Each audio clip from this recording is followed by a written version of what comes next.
జై Sriram. Hi friends, ఈరోజు తమలపాకు మొక్క గురించి తెలుసుకుందాం. దీన్ని నాగవల్లి అని కూడా అంటారు.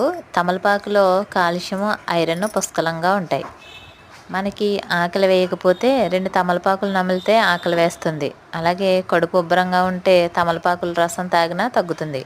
జీర్ణ ప్రక్రియలో అరుగుదలకు సహకరించే యాసిడ్స్ను ఉత్పత్తి చేయడానికి తమలపాకు ఎంతగానో సహాయపడుతుంది. ప్రతిరోజు తమలపాకులు తీసుకుంటే మెంటల్ హెల్త్, డిప్రెషన్ సమస్యలకి ఉపశమనం పొందవచ్చు. ఎక్కడైనా చిన్న గాయాలు కానీ, వాపు, నొప్పి కలిగితే తమలపాకులు నొప్పి ఉన్న చోట ఉంచినా తగ్గుతాయి. రోజు తమలపాకు తినడం వల్ల కఫం రాదు, దగ్గు, జలుబు వంటివి తగ్గుతాయి అన్నమాట. అలాగే తలలో చుండ్రు సమస్యలు తొలగిపోతాయి. చక్కెర వ్యాధిగ్రస్తులకు తమలపాకుల రసం ఉపయోగపడుతుంది.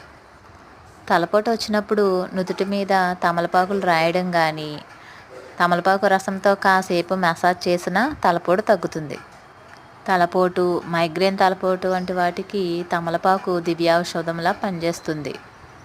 తమలపాకు మొక్క మన ఇంటి దగ్గర ఉండడం వల్ల శని భగవానుని ఆశీస్సులు, ఆంజనేయ స్వామి అనుగ్రహం, లక్ష్మీ కటాక్షం కలుగుతాయి. Thanks for watching friends. Video నచ్చితే లైక్ చేయండి, నా ఛానల్ సబ్స్క్రైబ్ చేసుకోండి. Thank you. జై శ్రీరామ్.